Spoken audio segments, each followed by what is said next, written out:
YCP అధినేత YS Jagan నివాసం వద్ద చిత్తూరు జిల్లా పూతలపట్టు ఎమ్మెల్యే డాక్టర్ సునీల్ కు ఈ రోజు చేదు అనుభవం ఎదురైంది. పూతలపట్టు నియోజకవర్గం నుంచి సిట్టింగ్ ఎమ్మెల్యేగా సునీల్ కొనసాగుతున్నప్పటికీ ఈసారి ఆయనకు సీటు దక్కకపోవచ్చనే ఊహాగానాలు వ్యక్తమవుతున్న నేపథ్యంలో సునీల్ తన కుటుంబ సభ్యులతో కలిసి మధ్యాహ్నం జగన్ నివాసమైన లోటస్ పండుకు వెళ్లారు. దాదాపు 4 గంటల పాటు జగన్ నివాసం వద్దే ఉన్నా ఆయనను లోపలికి అనుమతించలేదు. పైగా అదే సమయంలో వైసీపీ సీనియర్ నేత మాజీ మంత్రి పెద్దిరెడ్డి రామచంద్రారెడ్డి జగన్ నివాసం వద్దకు వచ్చారు.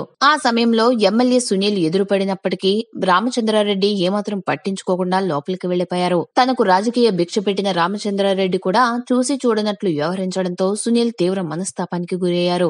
సెల్ఫీ వీడియోలో మాట్లాడుతూ తను 5 సంవత్సరాలు ఎమ్మెల్యేగా ఉన్నప్పటికీ ప్రతిపక్షం కావడంతో తాను ప్రజలకి ఏమీ చేయలేకపోయానని కన్నీరు పెట్టుకున్నారు. ఇక తనకి టికెట్ వస్తుందో రాదో అన్న సందేహం వ్యక్తం చేశారు.